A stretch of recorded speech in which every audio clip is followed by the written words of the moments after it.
All Hit Radio.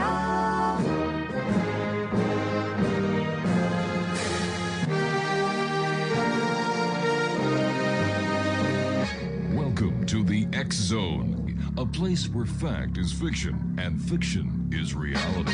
Now, here's your host, Rob McConnell.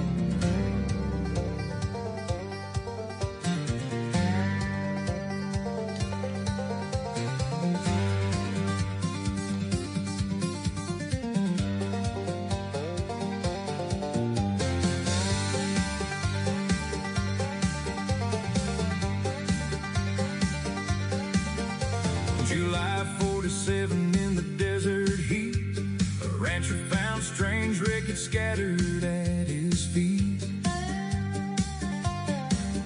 Silver like no metal anybody knew, whispers in the darkness said, could it all be true?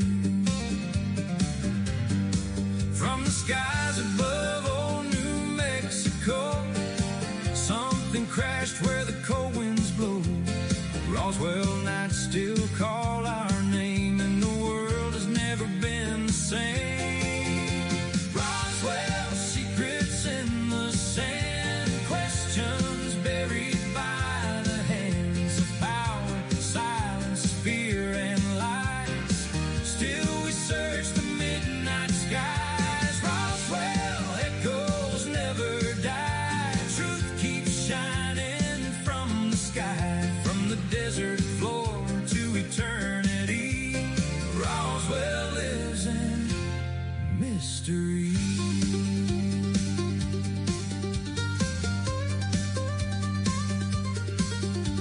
The papers screamed we found a flying disc, then the story changed. They called it weather tricks.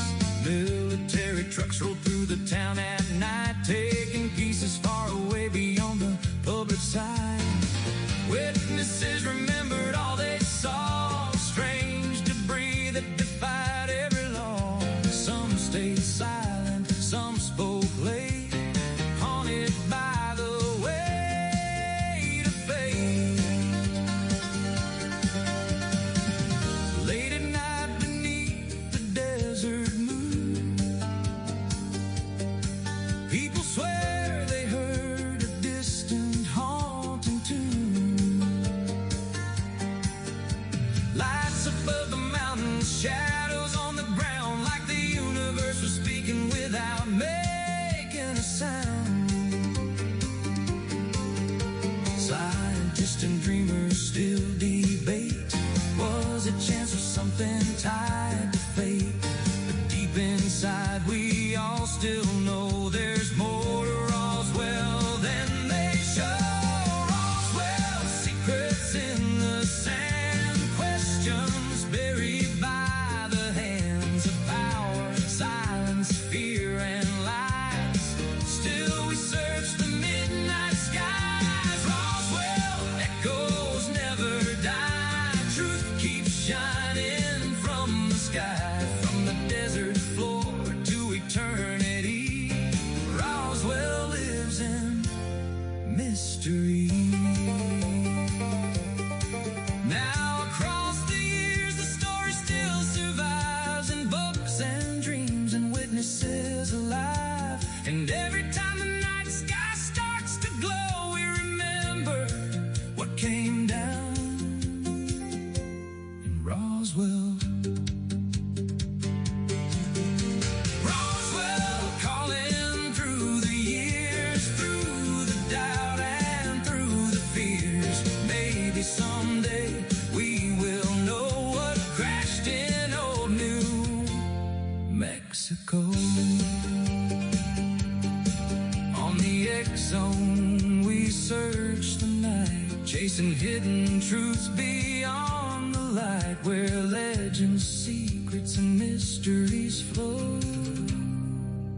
From the stars above to Roswell below.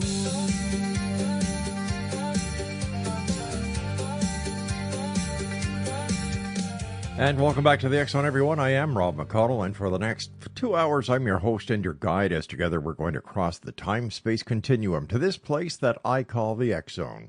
It's a place where people dare to believe and dare to be heard. It's a place where fact is fiction and fiction is reality, Monday through Friday from 10 p.m. Eastern until midnight, right here on the CanCom Broadcast Network and your hometown radio, Classic 1220 CFAJ AM, streaming us at classic1220.ca. Exonation, tonight we journey beyond the boundaries of our everyday reality to explore the mysteries of consciousness, the Akashic Records, and humanity's possible connection to civilizations among the stars. My guest, John Knapp, is a Galactic Akashic Record reader, spiritual medium, healer, and spiritual teacher. His remarkable life journey has taken him from serving as a United States Marine in Iraq to working as a Washington, D.C. police officer and later enjoying a successful 12-year career as a filmmaker. But in 2020, John experienced a profound spiritual transformation, an awakening that revealed psychic abilities he says had been present since childhood. Through meditation, visions, and extraordinary out-of-body experiences, John believes he discovered his connection to the galactic realm and his ability to access the Galactic Akashic Records. Today, John helps people explore their star lineage, understand their soul journeys, and discover what he describes as their higher purpose within this human experience. What are the Galactic Akashic Records? Could some of us have origins extending far beyond planet Earth? And what might the answers reveal about who and what we truly are? His website is galactic-guidance.com. So joining me now from the Galactic Guidance is John Knapp. And John, welcome back to the X-Zone. Thank you for having me back, Rob. I really appreciate it. John, before we explore the galactic realm, would you tell our audience and our listeners about your journey from serving as a United States Marine and police officer to becoming a filmmaker, psychic medium, and galactic Akashic reader? Well, let's see. How many hours do we have again for tonight? It's been quite the full circle in a way. And, one of the things that I've noted for my entire life is that it's been a lifetime of service, essentially. Mm-hmm. I've always wanted to help others. Every dream job that I've ever wanted was to be, in the military, law enforcement, even kicked around firefighting at one point in life. It's centered around helping others. When I went through both of those, I felt a fulfillment to them, but they never really felt like they were still the right fit for me. And then when I found myself in filmmaking, the jobs that I took on were the ones that actually were helping others, documentaries, educating others, military documentaries, where I felt like I was actually giving back.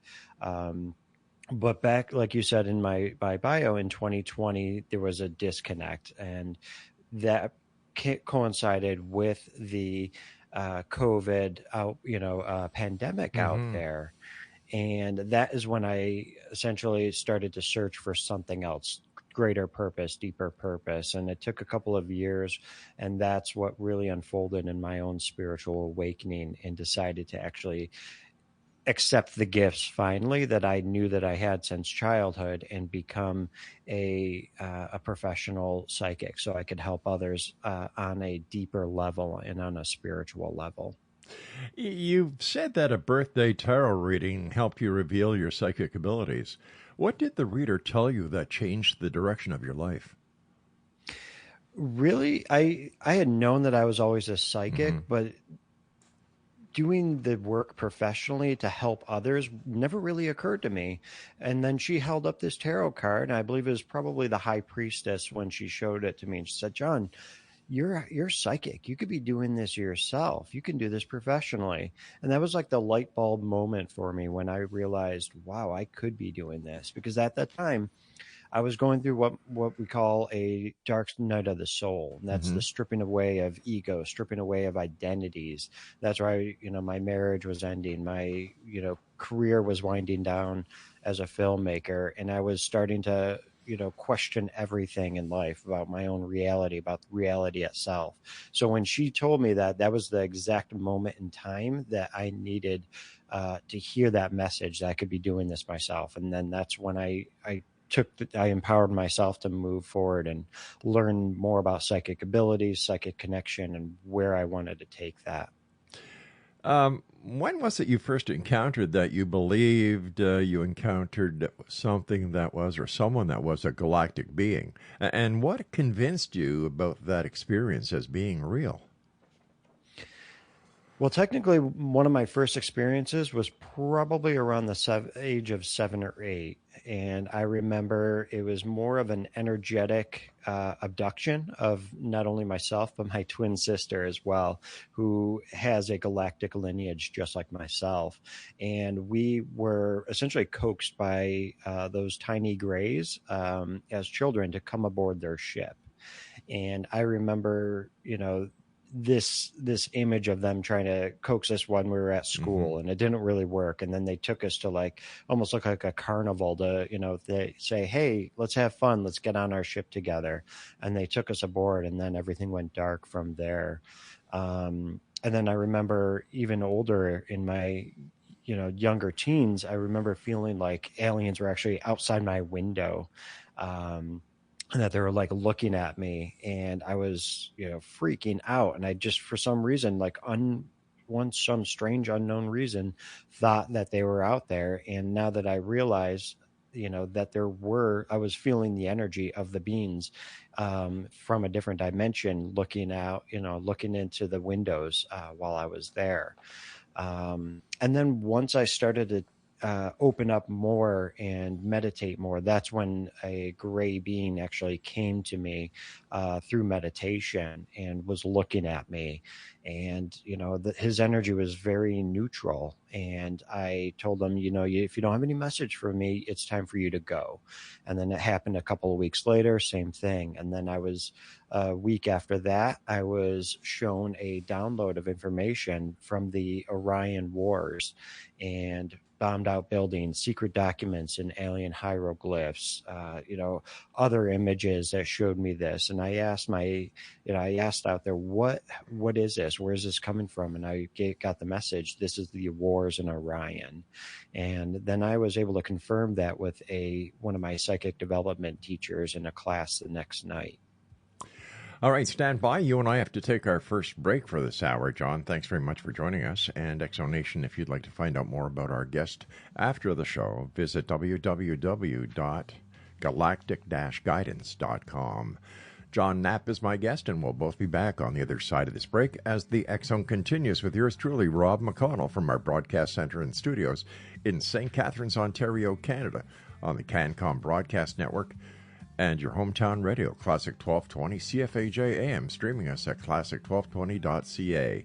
The first song that we came into the show with tonight is a Roswell Wreckage, and it's by Ram, and all Ram's music is available at www.rammusic.ca. Something crashed where the cold winds blow. Roswell nights still call our name, and the world has never been the same.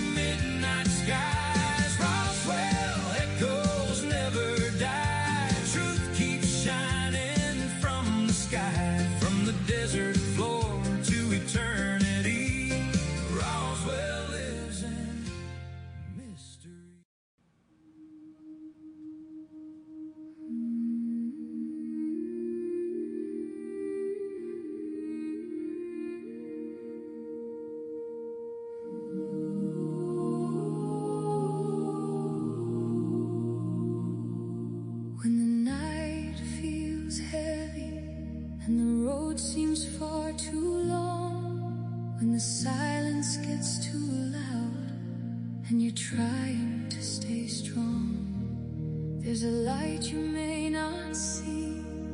There's a hand you may not feel.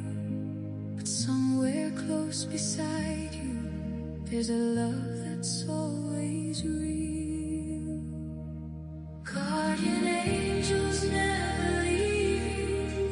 beside you through the storm. When your heart is tired and broken, they keep your spirit warm. No matter how down you're feeling, no matter where you roam, guardian angels are around you. You are never alone. John Knapp is my special guest this hour, www.galactic-guidance.com. For listeners who may be unfamiliar with the concept, John, what are the Akashic Records, and how did you get to know their existence and actually be able to read them? Yeah, thank you. So the Akashic Records are essentially an energetic library where every one of our lives has the energetic information stored within this library. So when we incarnate, or before we incarnate as either human or a galactic being out there, we will create a soul blueprint for our life, and that is every major decision, every purpose, every idea that we want to do in each lifetime, and mission within our lifetime is created in this blueprint, as well as what other souls we'll be working with, and that is stored in our Akashic library. So as an Akashic reader, I can tap into this library and access these different files, these different lives, and open them up because sometimes there are traumas that were stored within these records, or there might be a particular set of skills that you had in a certain life that we want to integrate into your present incarnation.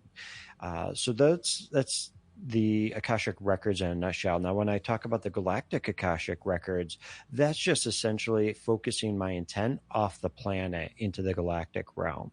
And when I also work with the Galactic Akashic Records, I'm also working within the quantum field, which houses the Akashic Records for all living beings, for all different realities that are out there. And that can even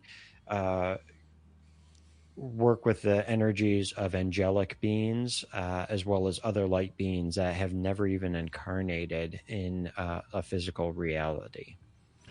So if they haven't incarnated in a physical reality, how can they exist?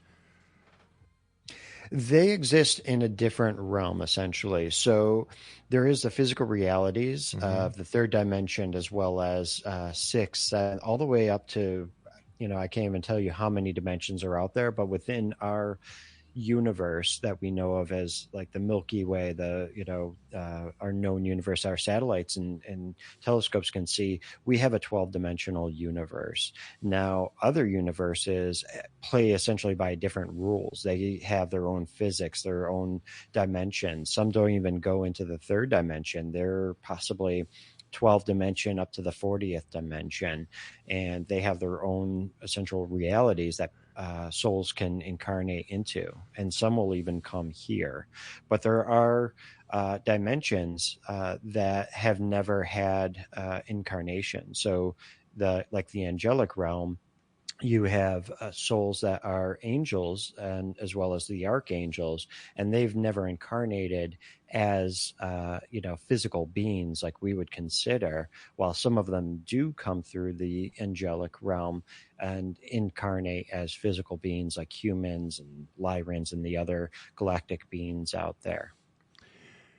How many different galactic beings are there? That is an answer that I can't tell you, honestly, Rob. There are probably thousands, if not an infinite number, just the same as that there are infinite realities, infinite universes out there.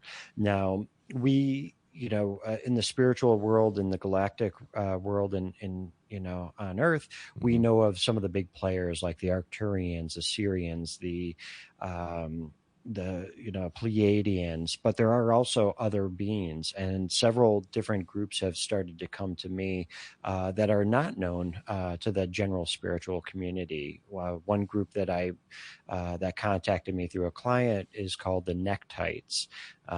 Very similar to Vulcans, actually, but their skin is green. They have pointy ears, but they've purged their emotions because they were very warlike. But they came to me with a message to assist Earth. Another group is called the Anami, and they came through late one night. I woke up in the middle of the night, and all of a sudden they started downloading information about their life there. And I worked with my own partner that I've started a podcast with, and Catherine and I began channeling some of these different groups together because they also have messages to assist Earth. So tell me, why you? Honestly, I don't know.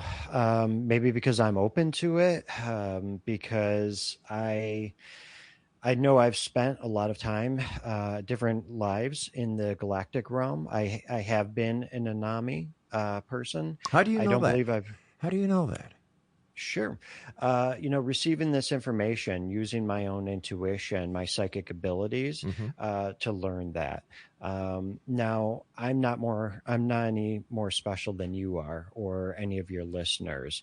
I've just tapped into these frequencies and I've opened myself up to them, and I've done the work to, hone my psychic abilities to receive this information. Part of it is my soul contract to come into this, incarnation as John Knapp, so that I can help with Earth's ascension. All right. Somebody just tuning in right now might be saying to themselves, oh, you've got to be kidding. Is this guy for real? How do you deal with the skepticism of people who really don't understand what you've gone through to get where you are today? I understand it, and I'm okay with that. I can be skeptical as well. I generally need to tap in and receive my own proof. And then sometimes I will work with colleagues to do a kind of a sanity check, hey, I've received this information. What does it sound like to you? And when they can verify it as well, then, that makes me a little bit more comfortable. But when somebody says to me, John, you're full of, BS, you're full of it. That's okay, because that's where they're coming from. Maybe that's their life, their blueprint for their incarnation, that they don't have to believe in it this time around. On the soul level, when they leave and transition out, then they might see a different world than this incarnation presented to them. And I'm okay with that, and I'm all right with that somebody doesn't believe me, because not everyone is on the same path as myself or some of your listeners. But if these entities are out there and these records are available to people like you and others who have developed the gift through meditation and taking courses and learning about this, would it not be more advantageous to the people that reside on this planet in this dimension if those out there who can actually make a difference on a global scale would do such a wonderful thing, instead of just, you hear the old, we're not supposed to interfere with the development of your planet, but we've got all this technology and it sucks to be you, basically. Why don't we get the help that would make this a better place to live? Well, it's like the old Star Trek adage of the prime directive, the number one rule of non-interference. Well, that was channeled in from the Galactic Federation itself. And the reason is because they tried that thousands of years ago, and it essentially nearly destroyed the human race. It nearly destroyed the planet itself. And because of that, they decided to go off planet and only assist through channeling, through psychic connections, telepathy, through star seeds that would come from, souls that would come from other planets and incarnate as humans to help anchor in the light and try to help ascend the Earth in more organic way. If they were to come here and say, we would like, to help you, Mm-hmm. what will most of our governments ask for in return? Most likely weapons, technology, and it's not to assist, the average human being. All in right. uplifting. I understand that, and I've heard that a million times. Mhm. But if they were to make their appearance known in a way that would be peaceful without the government supplying for weaponry and so on, which maybe they will, maybe they won't. I don't know. I've never been a member of the military. But there must be a way that this could be accomplished without us having to go through all the issues that we go through on a daily basis on this planet. There are millions who are hungry. There are millions who are homeless. There are millions who are dying of disease. And if these entities, I was going to say people, entities, are that much advanced, I'm sure, John, there must be a way that they could help without having to violate the Prime Directive. Because because if they can't, they're not as smart as we think they are. I completely understand that, Rob. And we, that's the times that we do want them to help us. But even going to a country, just look at it on our scale. The United States would send like USAID or other governmental organizations to assist. How many times do we send Doctors Without Borders to a country that's in disease, and then those doctors get slaughtered? How many times, do we send food and it goes uneaten, rotten? And that is because the people who are receiving it are not ready for that for some reason, or that there is a governmental institution that is blocking that from happening. And these beings understand that. And that's why they try to assist off the world through telepathy, through communication with psychics like myself, other guides out there, because the human population needs to be ready for it. And what I had believed is that there would be a disclosure event. And what the Galactic Federation and other beings had showed me is that humanity just wasn't ready for that physical appearance of a vessel in our sky. All right, stand by, John. We've got to take our break at the bottom of the hour. Exonation John Knapp is our special guest. His website is galactic-guidance.com.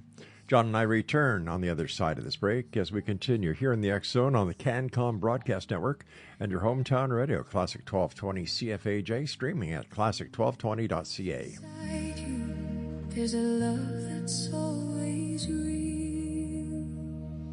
Guardian angels never leave. They walk beside you through the storm. When your heart is tired and broken, they keep.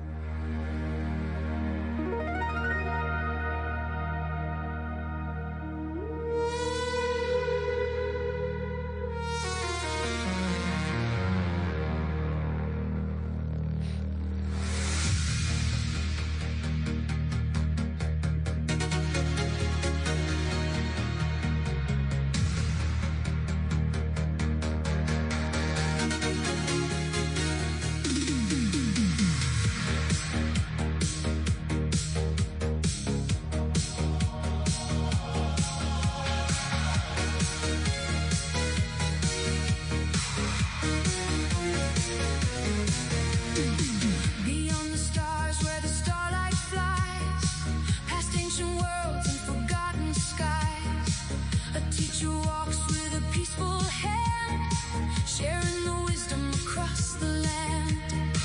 With every heartbeat, every prayer, he reminds us all that love is there. A higher calling, a sacred way, the light is shining through Grandmaster's aid. Open your heart, let your spirit see. The universe speaks to you and me. We're riding with the Space Confederation, bound together through every generation. John Knapp is our guest, and his website is galactic-guidance.com. John, I guess what puzzles me about the entire scenario of these entities being out there that are far further advanced than we are, they have the ability to make basically this planet into a heaven on earth, but they seem to come up with the same reasoning that they just can't interfere. Well, if they can't interfere, and they can only do so by communicating with those who can channel them or meditation, create them and communicate with them, why would anybody on the outside believe of their existence?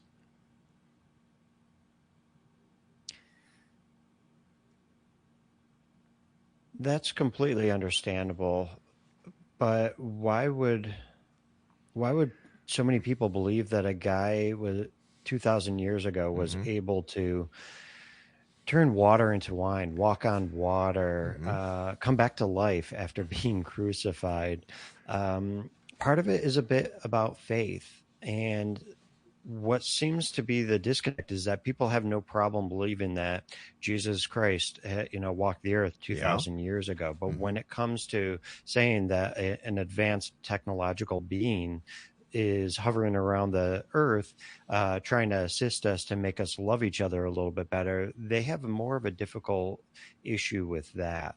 Well, I think that's because throughout history there have been things that have been found to concur the fact that there may have been, in fact, somebody by the name of Jesus walking this earth. And maybe he did turn water into wine. Maybe he did know how to walk on water because he knew where the rocks were.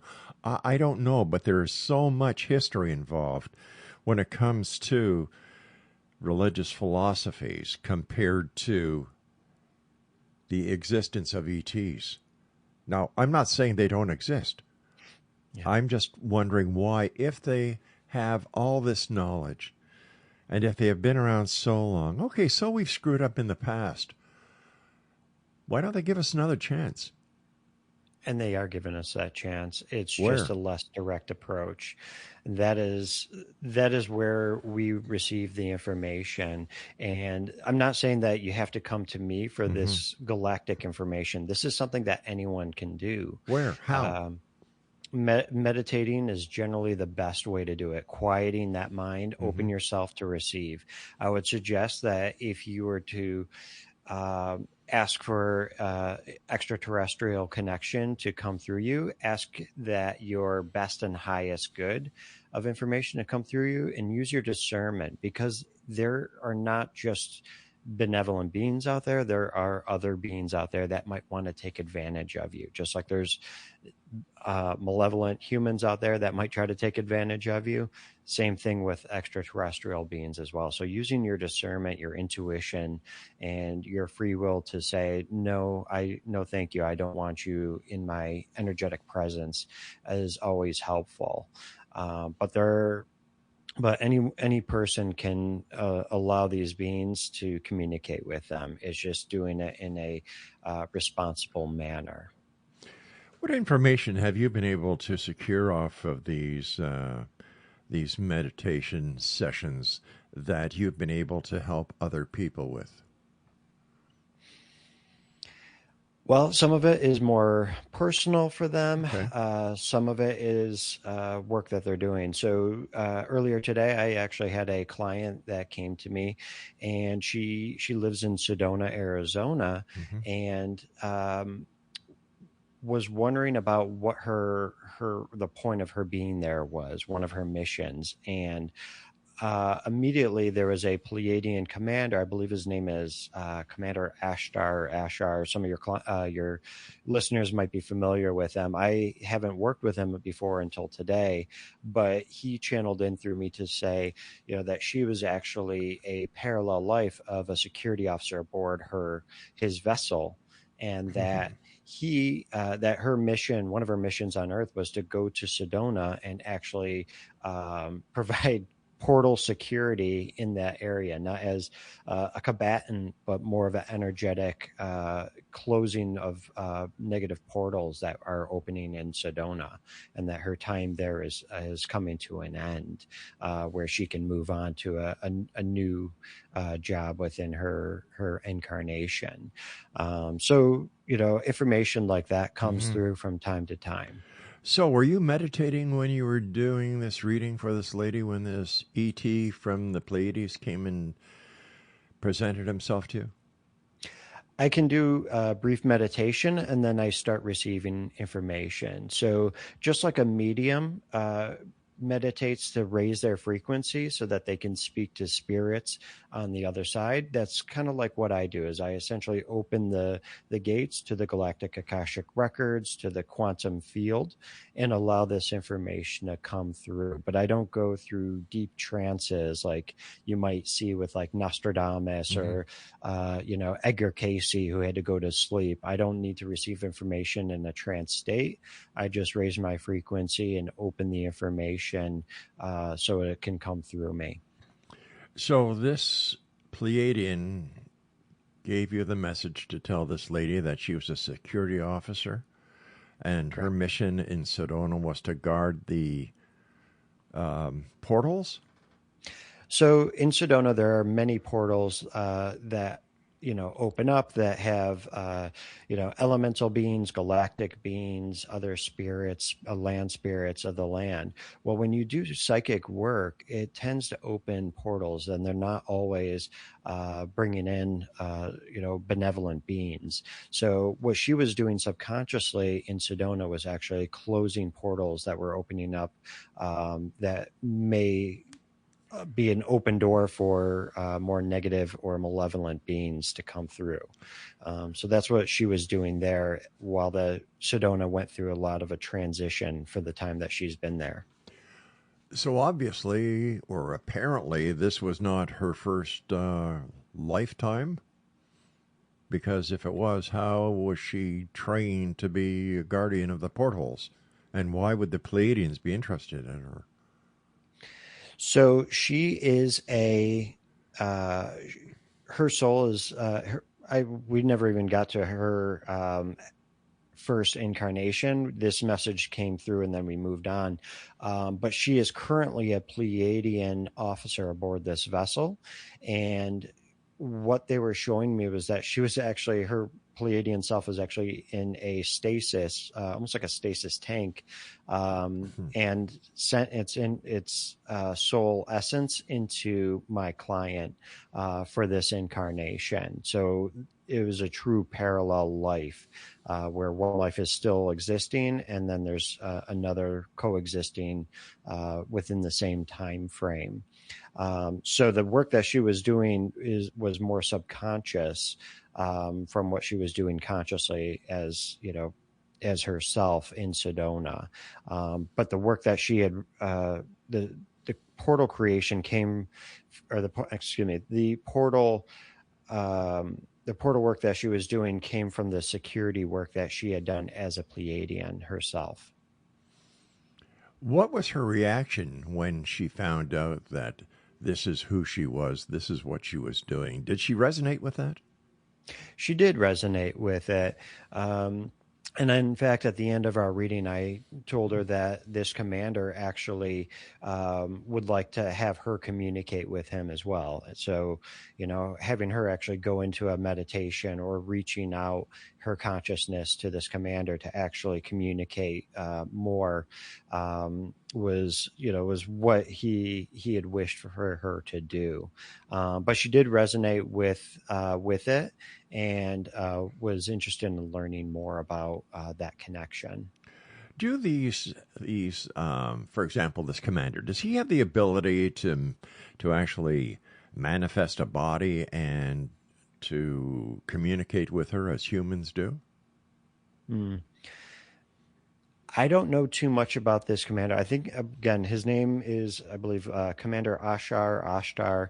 I've seen him in social media. A lot of people connect with him, but I have not connected up until today, essentially.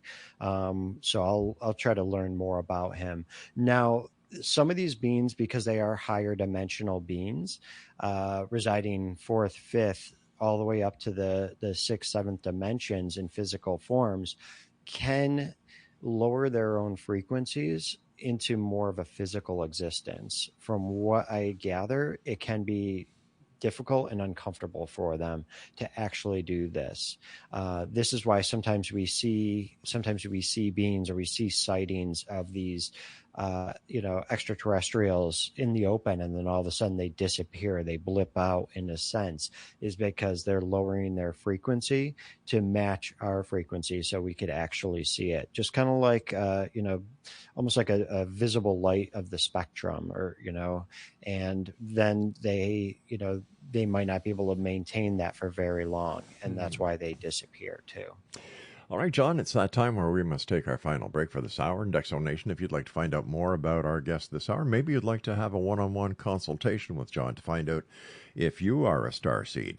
His website is, you ready? Galactic-guidance.com.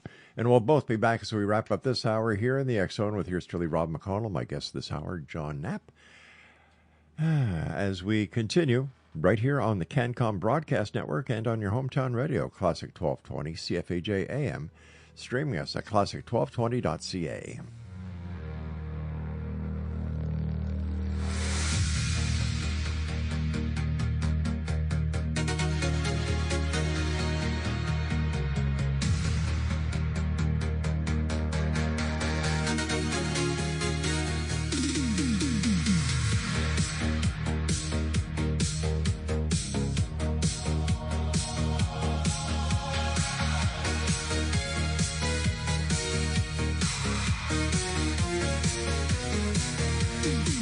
Beyond the stars where the starlight flies, past ancient worlds and forgotten skies, a teacher walks with a peaceful hand, sharing the wisdom across the land.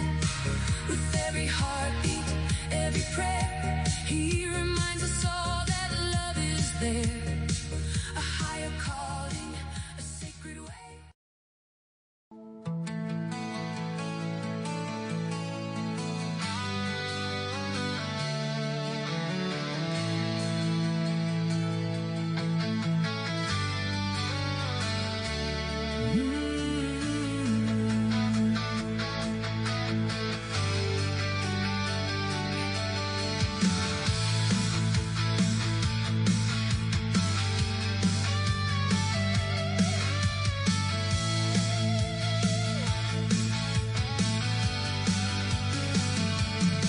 Out past Neptune, where the sunlight dies, a frozen secret rides the ancient skies. Mathematics whispers, telescopes stare, searching for a giant in the darkness out there. They watch the small worlds drift and bend, tracing silent paths where the known planets end. Is it gravity's ghost or a world unseen? A hidden king in the cosmic dream. Planet X, are you calling from the night? A shadow on the edge of ancient light. Are you science? Are you myth? Are you prophecy? A wandering name in humanity's mystery. Planet X, beyond the blue. And welcome back, everyone. The four songs that we have played this segment by Ram are Roswell Wreckage. That was the first segment. Second segment was Guardian Angels. Third segment, Grandmaster Z. And we just played Planet X, and all these songs are available at rammusic.ca. John, I mentioned starseeds. Could you tell our listeners more about what a starseed, or who a starseed is, and how is it you're able to tell if someone is a starseed or not? Sure, thank you. So starseeds are souls that have originated from different planets other than Earth. They may come from different galaxies. Some even come from different universes, from planets in a different universe than to ours. But the one thing that they do have in common is that they all came from a different planet other than Earth, and then came here to assist in Earth's ascension. where Earth has its own group. I like to call them Earth seeds.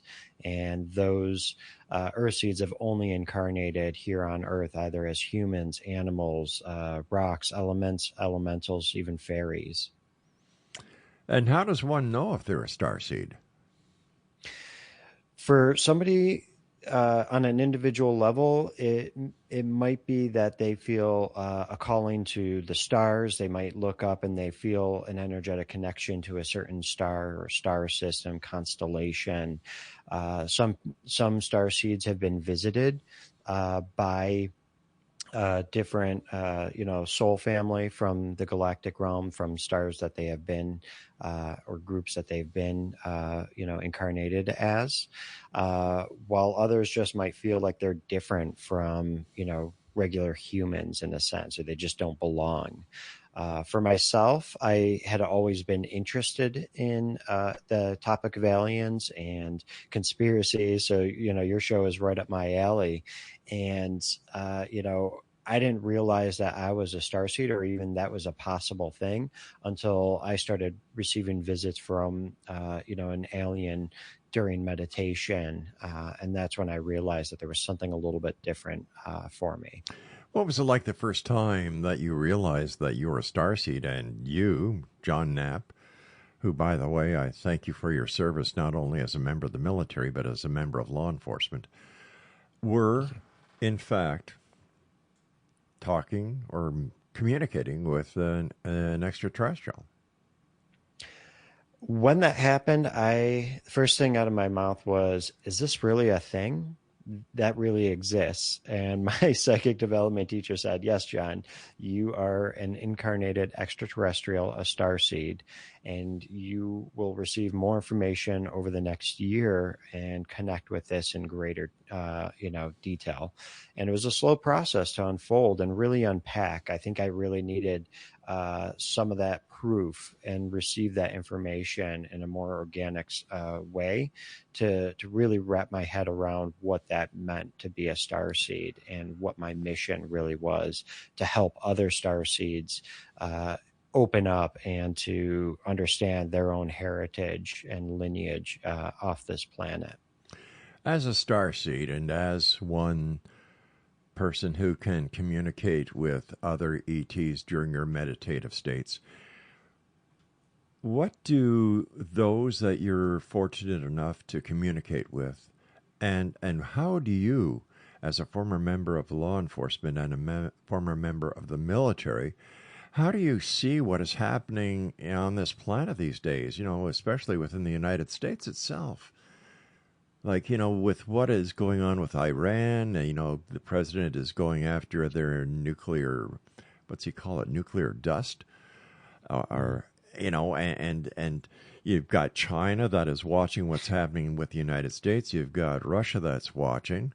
You've got the depletion of military assets. And we're at a very difficult time in our world's history.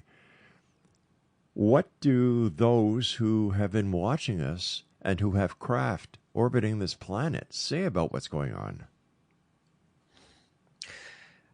One, I don't think that they feel that there is any real danger to humanity or destroying themselves or to Earth. They see us as essentially, almost like as if they were loving parents to humanity, and they want us to become a member of their community, but they know that they can't force that on us, and that we have to be in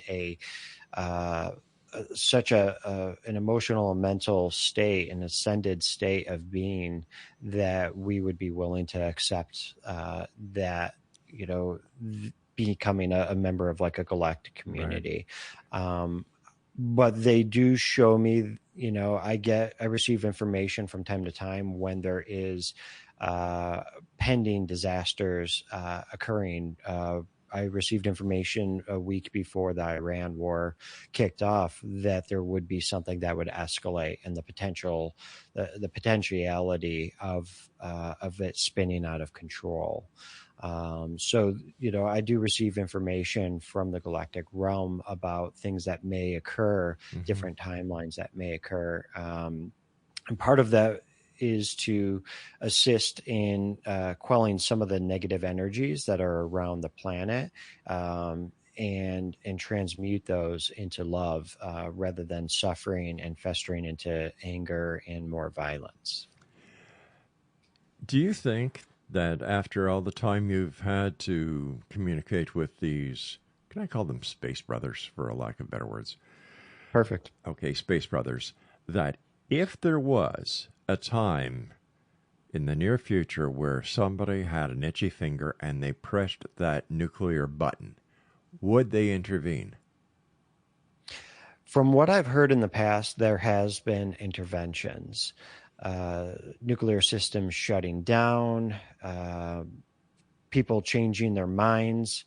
I've heard, I've heard about, ships that circle a missile and actually destroying it, nuclear facilities shutting down as well. So I believe fully that if necessary, they would intervene to keep the Earth from destroying itself.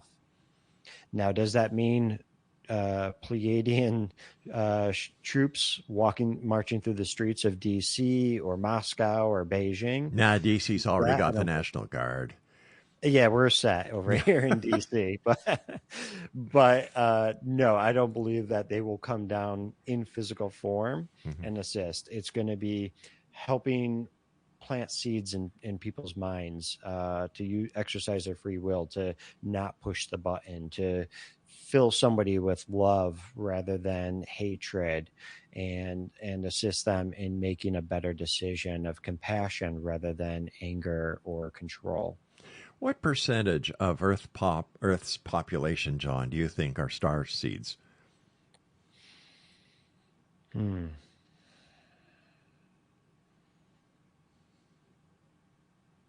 getting 48%. I didn't realize I was that high. Wow. That's what I'm getting. It's okay.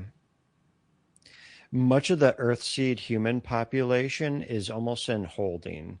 On the other side, connected to their higher selves, the heavenly realm, they're receiving information that they need to wait until the Earth is in a higher ascended place, into that new Earth that we talk about.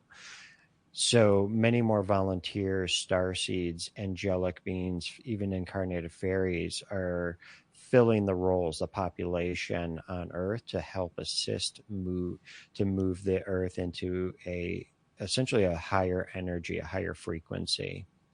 John, do you have a message for me from the other side, or from the Space Brothers? Okay, what do we got for Rob?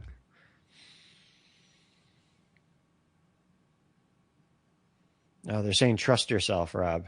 Okay. Make sure you trust yourself. How can people contact you for a reading to find out if they are a star seed, and how long does it take? Usually only takes a couple minutes to tell you either where you come from or where your greatest your starseed energy is that is coming through. But you can visit my website, galactic-guidance.com, and I have sample readings on there in video form, as well as a galactic history page. And looking through those, you might feel an urge, an inkling of remembrance within you as well. And you're welcome to book a session with me of different lengths, and we can uncover what is going on with you, where you may have come from. I've got one quick last question for you, John. I've got about a minute and a half, so please. You say you discovered yourself aboard an Arcturian vessel during what you call your graduation night. What happened during that experience? They essentially showed me that people can walk in front of me and I can download information about that person almost instantaneously. Then I went and spoke to the Arcturians, who gave me a message about my own mission here on Earth and showed me the thousands of people that I would be able to assist, that I had soul contracts with to either teach or open up their own starseed lineages. John Knapp, a great pleasure talking to you, John. I'd love to have you back on to further this conversation. Please don't be a stranger. Nothing but success and goodwill to you, my friend, and congratulations on everything that you do. And thanks for helping people out there, because this is a time in our planet's history where we really do need the help. So thanks very much, John. Thank you, Rob. You take care of yourself now. And Exonation, once again, if you'd like to find out more about John, if you'd like to book a one-on-one consultation with him, find out which part of the galaxy you're from, if he has any messages for you, just go to his website, galactic-guidance.com. Now, I'll be back on the other side of this very short break at the top of the hour as hour number 2 of tonight's X Zone with yours truly, Rob McConnell. Geez, I can't even say my own name these days. Rob McConnell. We'll be right back with you, coming to you from our studios at the CanCon Broadcast Network and your hometown radio, Classic 1220 CFAJ AM, streaming us at classic1220.ca.